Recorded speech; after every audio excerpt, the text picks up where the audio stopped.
Should we rank Cryo characters from best to worst? That'd be interesting, chat.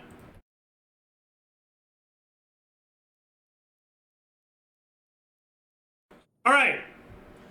The best one is Risley. The worst one is Aloy.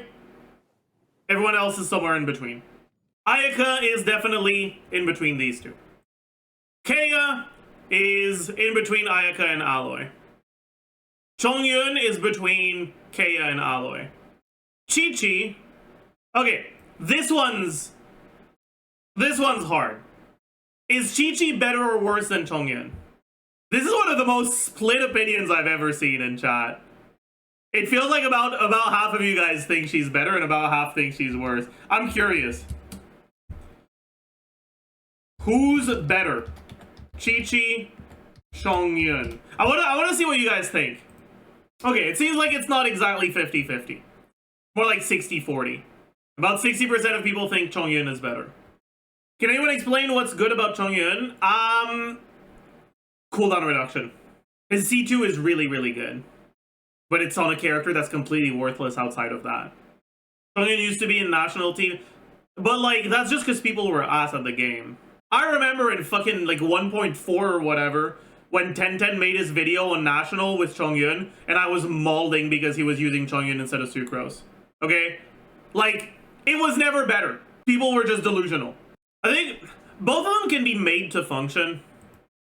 Chongyun as a carry, Qiqi as a high healing option for teams that don't have a fourth slot that's set in stone. And both of them are pretty ass at their role. Chongyun's not a good carry, and Qiqi's far from the best healer anymore. Like, the best at healing. But I think I'd still put Qiqi slightly above. Just because if two characters are ass, like, I'd lean towards the support more than the damage dealer. But I think this is a very questionable one. Like, I think either way is completely reasonable. Alright, next up, Diona. Diona's definitely better than Qiqi. So the question is Diona better or worse than Kaeya? And this is an interesting question as well. Diona is a character that doesn't really have a team where she's great, other than Gumming Melt. Kaeya, on the other hand, is actually pretty damn good in Arlecchino Melt. When you look at suboptimal teams, however, Diona has a lot more options where she's a reasonable character to use than Kaeya. So I also think this is a relatively subjective one. Personally, I love balls, and so I'm gonna put Kaeya above Diona, but I think they're very close together. Ganyu. I'm scared. I'm scared of putting her somewhere because I feel like I'm gonna make people mad. I know where my heart wants to put her. My heart wants to put her here. But I don't know if I have enough justification to do that. Is it good enough to consider her above Kaeya and Diona? Because again, right? You're looking at a relatively decent-ish carry, right? But neither Kaeya nor Diona are carries. Kaeya is a... Like, when you look at actual meta teams, Kaeya is a strong teammate for Arlecchino team options, but a relatively unpopular one.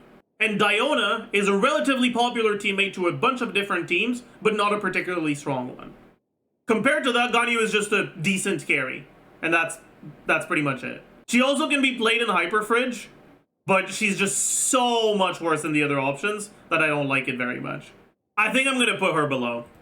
Alright, Rosaria. So, Rosaria Arlecchino isn't really real, which means that the teams where Rosaria is good are not as good as the teams where Kaeya is good. But she is a contender for the best option in Gumming teams. However, she feels like ass to play, so we're gonna put her here.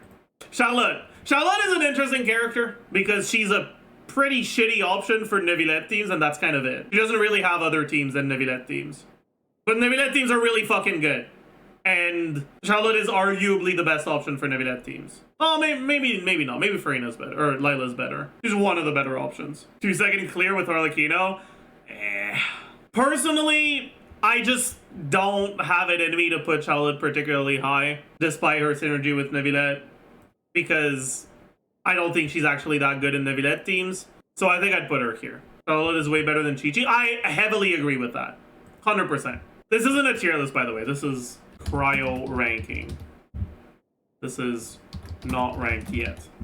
Layla is... This one's difficult. Because she is a pretty bad carry. But how bad? She's worse than Ganyu. Worse than Chongyun. So here's the thing, right? I think that the fastest non-whale, like non-hyper-invested Chongyun runs will generally be faster than the fastest Layla runs. But it's not because Chongyun is particularly good. It's just because no one would submit Layla National. Whereas people would submit Chongyun National. So I don't think that necessarily makes Chongyun a better unit. I am actually kind of curious, though. We can take a look. Generally, people that actually play her are people that have her hyper-invested, though. So there's going to be some confirmation bias. This is a really slow 12-2 and 12-3, but a relatively decent 12-1. That makes sense. Anyways, I'm going to put her here. Whatever. Layla! So, Layla is a reasonable option for Neuvillette teams, but she is noticeably worse than the alternatives. I don't think there's any team where she's, like, that high in your team options. Maybe Wanderer, but I think the setups to make her good are kind of scuffed. So I think I'd put her here. The biggest issue I have with Layla, that's something that I've noticed playing Layla on other people's account, is that her shield uptime just feels really low.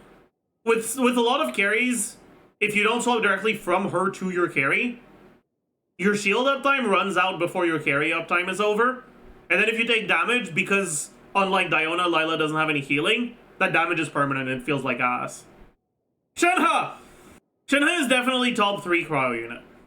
I am not sure if I would put her above or below Ayaka. I think people tend to overestimate the value of Shenhe's quills and underestimate the value of her res shred and damage percent buffs. In most teams, her res shred and damage percent buffs actually give you more team DPS than the quills do.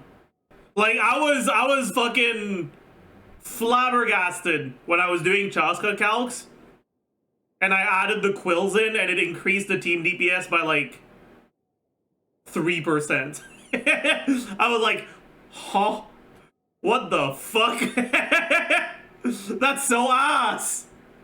The main thing that's preventing me from putting Shenhe too high is that while on one hand she is a support character, which means she could have synergy with future Cryo carries, I don't think she's a very good dedicated support.